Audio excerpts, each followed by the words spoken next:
तो जय जगन्नाथ मुझे आपण मानक कहबी गोदावरीश विद्यार्थी प्रोत्साहन योजना विषय तो जोटा कि पिला मानक फ्री रे लैपटॉप मिलवार सुविधा रही लास्ट डेट रही जाउची हमर एई 14 तारिख नवेम्बर 14 तारिख तो वीडियो शेष जाए देखो स्किप करेंगे कौ पिला माने केते टंका पाइबे लैपटॉप किनिबा पई सब जिनस म आपन कहबी कोन डॉक्यूमेंट लागिवो कोन योग्यता थिबा दरकार सब जिनस म इथरे बुझेई कहबी वीडियो स्किप करंतुनी शेष जाए देखंतु वीडियो अधिक मात्रा रे शेयर करिवे।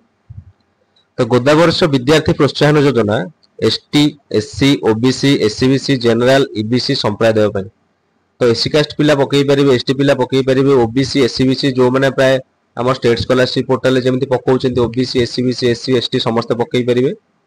तो 2025-26 होउची राज्य सरकारंकर उच्च शिक्षा विभाग द्वारा राज्यर साधारण ST SC OBC SCBC EBC छात्र छात्री माननकु प्रदान करा जाइथिबा एक सुजोग मनोनीत योग्य छात्र छात्री माने एक लैपटॉप किनिबा पई सरकार तरफ 30,000 टंकार आर्थिक सहायता पाइबे। तो योग्यता कौन थिबा दरकार ना योग्यता आपण ओडिसा रो अधिवासी हेबा दरकार साधारण वर्ग जेमिति कि एसटी एससी ओबीसी एससीबीसी किंबा ईबीसी संप्रदाय रो होइथिबा दरकार संपृक्त वर्ष पई उच्च प्राथमिक परीक्षा अर्थात सीएचएसई माने हमर +2 ओडिशा द्वारा परिचालित विज्ञान कला वाणिज्य किंबा वृत्तिगत धारा रे द्वादश श्रेणी किंबा श्री जगन्नाथ संस्कृत विश्वविद्यालय एसजेएसबी द्वारा परिचालित उपशास्त्री परीक्षा पास करचंती।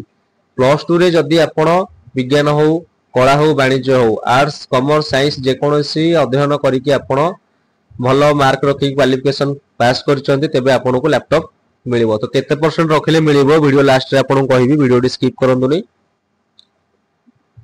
तो मनोनीत छात्र छात्री माने 15,000 योग्य छात्री छात्री को लैपटॉप किनिबा पई प्रत्येक को 30,000 आर्थिक सहायता मिलिबो। टोटली 15,000 योग्य छात्र छात्री को 30,000 टंका लेखाए मिलिबो। टंका सीधा सड़क छात्रों को बैंक अकाउंट रे जमा करा जिवो।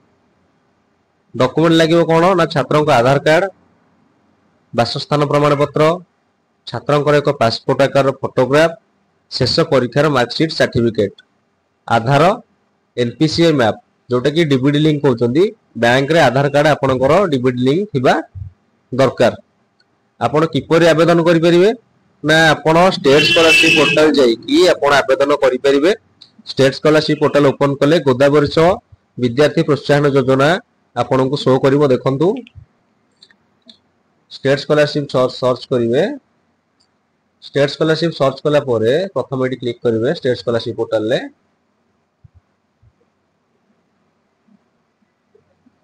देखो तल को स्क्रॉल करेंगे तो जोटा कि 6 दिन लेफ्ट अच्छी आपण 14 तारिख लास्ट डेट रोच देखो 14 तारिख लास्ट डेट पूर्व आपण फॉर्म पकई नियंतु गोदावरीश विद्यार्थी प्रोत्साहन योजना लैपटॉप डीबीटी फ्री रे आपण को लैपटॉप मिलिबो।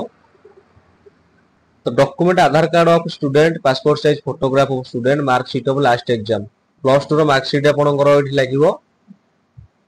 तो कैटेगरी कोन ना +3 अकाउंटेंटरी agriculture and allied science animal husbandry applied art and craft accountancy Ayurvedic BD BSc ए सब पिला देखंतु लिस्ट अछि ए माने समस्त पकई परिबे। देखंतु ए माने समस्त पकई परिबे जदि ऑफिशियल नोटिफिकेशन डी आपण पढिया पई चाहुचंती गाइडलाइन डॉक्यूमेंट रे पीडीएफ फाइल क्लिक करिवे डाउनलोड होला परे आपण से सेठी क्लिक कला परे आपनकर पीडीएफ टी ओपन हे जिवो संपूर्ण नोटिस टी आपण एठी पढि परिबे। देखंतु arts science commerce vocational Sanskrit total सब आपण एठी पढि परिबे टोटल फुल नोटिफिकेशन टी आपण पीडीएफ डाउनलोड करके पढि परिबे। तो लास्ट डेट रही जाउची हमर एई 14 तारिख पूर्वरु आपण मानको अप्लाई करिया पई पड़िबो। तो यथाशीघ्र अप्लाई करि नियंतु फ्री डीबीटी लैपटॉप।